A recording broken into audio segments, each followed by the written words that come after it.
I grew up surrounded by a gentle family and kind friends. It was a childhood in a typical household, not outstanding in academics, sports, or looks, but I always felt blessed with the relationships I had. Perhaps that's why I have a habit of trusting people too easily.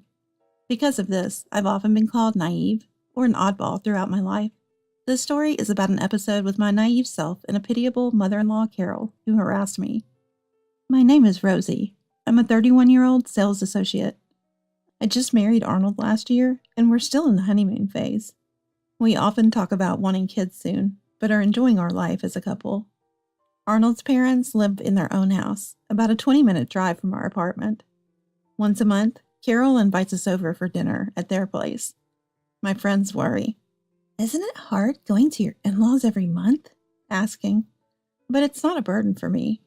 Father-in-law Ethan is a great conversationalist, and Carol is kind. Carol prefers to cook alone, so I always get the guest treatment.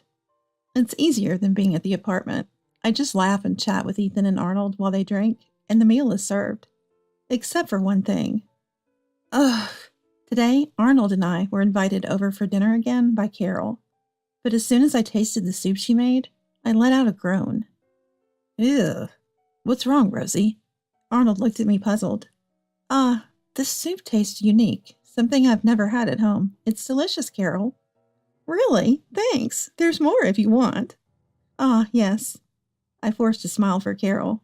If I had another bowl, my blood pressure would skyrocket. That's how intense Carol's soup was. Glancing at Arnold and Ethan, I saw them peacefully enjoying their drink. Is this the taste of home here? I resigned myself to this situation and forced down the soup. It seems the in-laws like strong flavors. Carol's cooking is overly salty, like seawater, and her sweets are cloyingly sweet, like eating a lump of sugar. The first time I tried it, I almost burst out laughing, but the rest of the family ate it as usual, leaving me astonished. I couldn't bear to leave it, so I finished it. But it was too stimulating, and I felt sick. I'm worried about my in-laws' health, eating such intense flavors regularly. I've consulted with a nutritionist friend and gathered some materials. But I can't just tell Carol, your cooking is too intense. Please learn to moderate. There's no way I can say that. Back at the apartment, I stick to the recipes exactly. I always ask Arnold, is it delicious? Worried it's too bland. And every time, anything you make, Rosie, is delicious, he sweetly says. But I couldn't believe those were the heartfelt words of someone raised in a household with such intense flavors. Still, for Arnold's health, I continue to cook with regular recipes. There's another thing that worries me. It's about Carol serving old food. Sometimes she even offers spoiled fruit for dessert. I discreetly remove the inedible parts and eat what I can, but I'm constantly worried that my in-laws might get sick. Once, I was given cookies that were expired by 6 months. Fortunately, Arnold noticed and said, "Mom, these are past their expiration date." Carol just laughed it off, saying, "Oh dear, I'm so scatterbrained." I was relieved then, but when the same can of cookies appeared and a gift from her, next time we visited, I was horrified. I've seen this before, when my grandmother developed dementia. What to do? Carol is still in her 50s, too young for such forgetfulness. The overly strong seasoning in the in-laws' cooking, the possibility that Carol might be developing dementia. I want to discuss these with Arnold, but worry about shocking him. Then a small miracle happened in our lives. I became pregnant. Am I really going to be a dad? A boy or a girl, I wonder. Arnold caresses my belly every day. When should we tell our parents? It's better to wait until the pregnancy is stable. I think so. We've only just confirmed the heartbeat, but I'd like their help if something happens. So maybe after the 3-month checkup? Yeah, let's observe a bit longer. Oh, I can't wait to tell everyone. Mom will probably cry when she finds out about her first grandchild, right? Probably. Imagining Carol tearfully congratulating us warms my heart. Carol, caught up in the joy of the long-awaited pregnancy, I forgot about various things. Next weekend at the in-laws' dinner table, I realized the serious issue. Eating Carol's overly seasoned cooking might harm the baby. Books I read during pregnancy warn that high blood pressure and diabetes can affect pregnancy and childbirth. Even if I can handle expired food, it might harm my baby. The thought terrified me, and I could hardly eat. Rosie, you're not eating much. Didn't you like the food? Carol frowns, looking at my plate. No, it's not that. Rosie is tired and doesn't have much appetite. Arnold hurriedly covers for me, thinking it's morning sickness. Really, Rosie? Don't overdo it at work. Sorry, Ethan says kindly, but Carol's expression remains stern. I feel guilty for leaving food and lying. After dinner, Carol offers me a large brown cookie with coffee. Have something sweet at least. It'll surely refresh your tired body. Thank you. What a kind person. I intended to at least eat the cookie, but lately sweets make me nauseous. Arnold's light brown cookie was bite-sized. Making sure Carol in the kitchen can't hear, I whispered to Arnold. Can we swap cookies? Huh? Oh, sure. I peel off the wrapper from Arnold's cookie. The expiration date is tomorrow. I put it in my mouth and wash it down with coffee. This cookie is a bit hard. Arnold, breaking the larger cookie in half, looks puzzled. Just as he's about to eat it. No! Carol, returning from the kitchen, yells out. Startled, my heart leaps. Arnold freezes and Carol snatches the cookie from his hand. Why does Arnold have this cookie? I gave it to Rosie. It's fine. I'm eating it. It's not fine. It expired. What? A stunned silence follows Carol's outburst. Confused, I blurt out. That cookie was expired? I didn't notice any date on it. But my words hardly helped the situation. Rather, it only confirmed there was malice in Carol's actions. So, Mom, you were trying to make Rosie eat something expired without telling her? Arnold asked Carol, emotionlessly. When Arnold is quietly angry, it's even more frightening. Carol seemed to understand this and was frantically trying to cover it up. It's not like that. The expiration date passed, but it was a big, tasty thing that I wanted Rosie to eat. Then why did you freak out when I was about to eat it? You knew it was bad and still passed it to Rosie, right? Well, even I, usually oblivious, finally realized. Realizing it, I felt a chill run down my spine. So you mean to say, Carol, that you've been intentionally giving me old things and expired sweets? What? What do you mean, Carol? Ethan glared at her with an intense look. It wasn't on purpose, just some old stuff left over. Thought it'd be a waste not to have Rosie eat it. That's exactly what doing it on purpose means. There's no good reason to feed someone something too old for you to eat. But she's a wife, right? It's natural for a wife to eat old stuff. You're a wife too, but you've never been treated like that. Well, yes, but...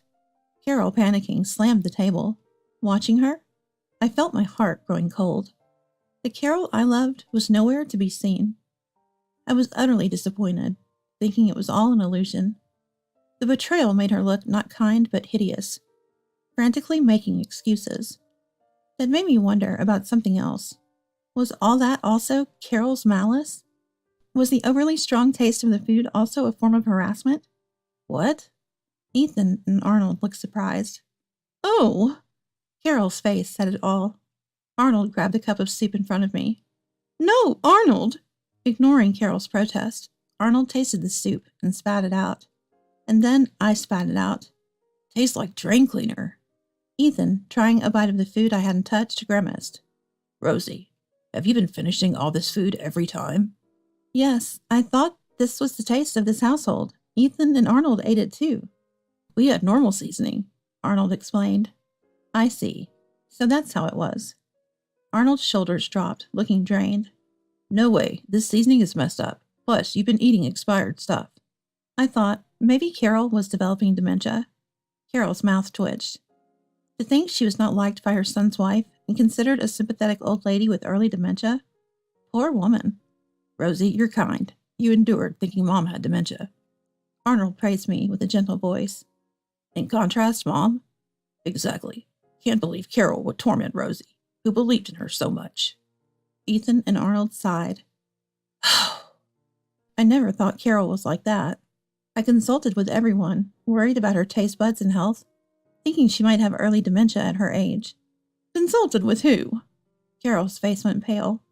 She hadn't imagined her misdeeds were known to others. My parents, friends, colleagues, they were all kind and gave me various materials and pamphlets, see?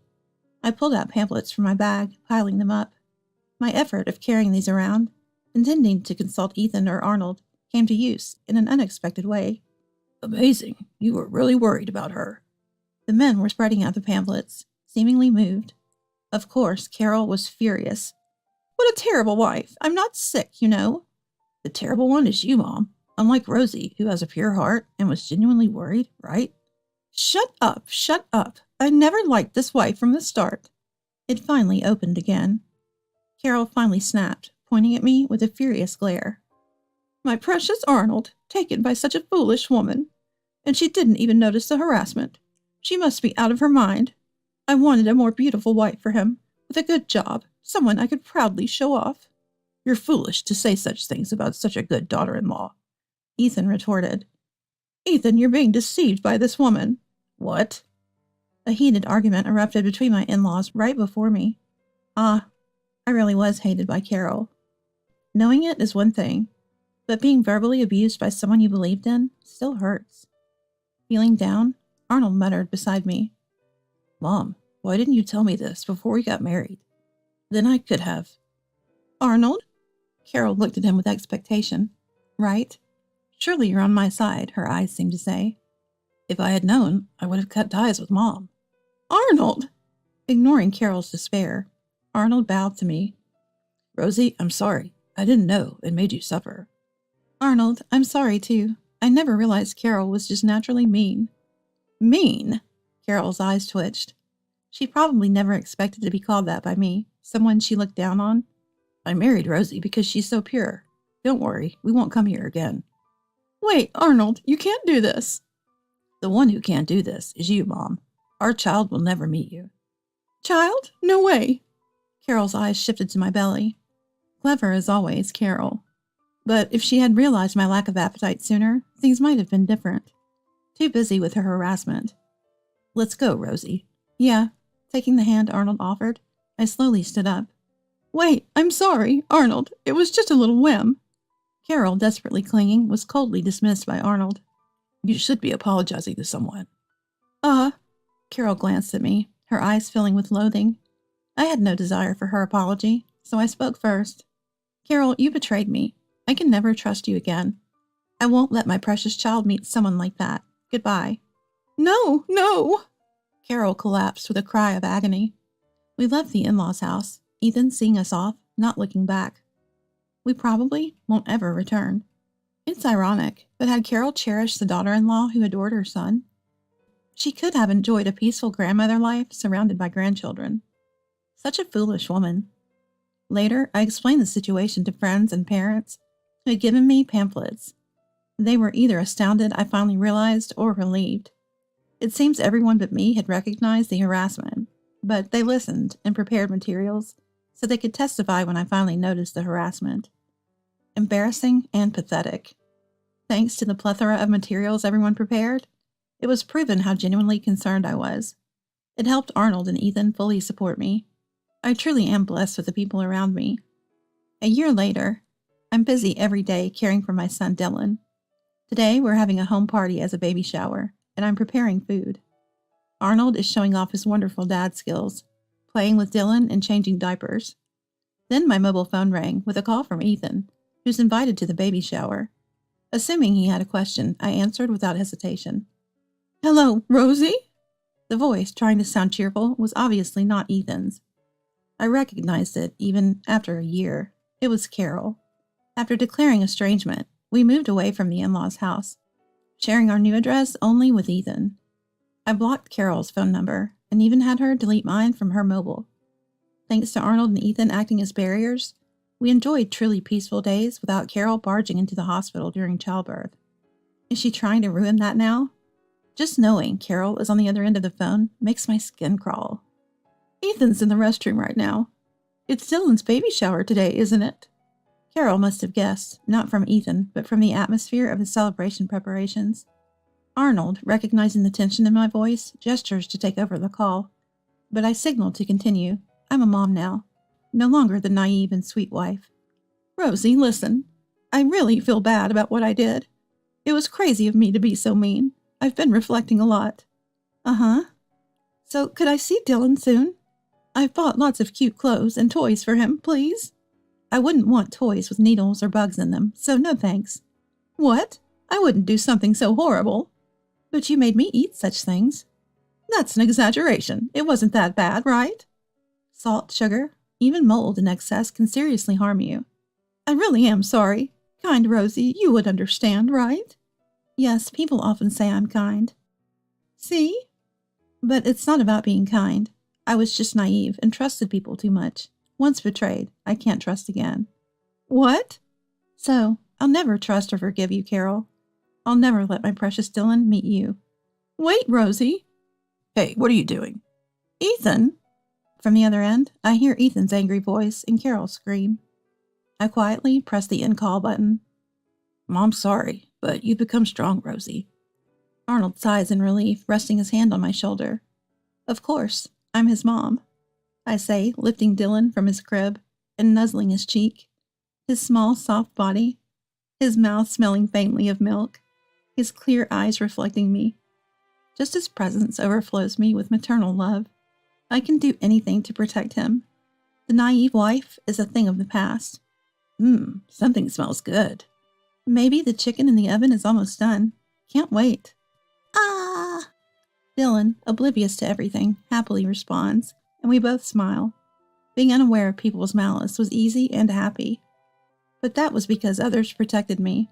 Now it's my turn to protect my family. Determined to become even stronger, I hope for these peaceful days to continue forever.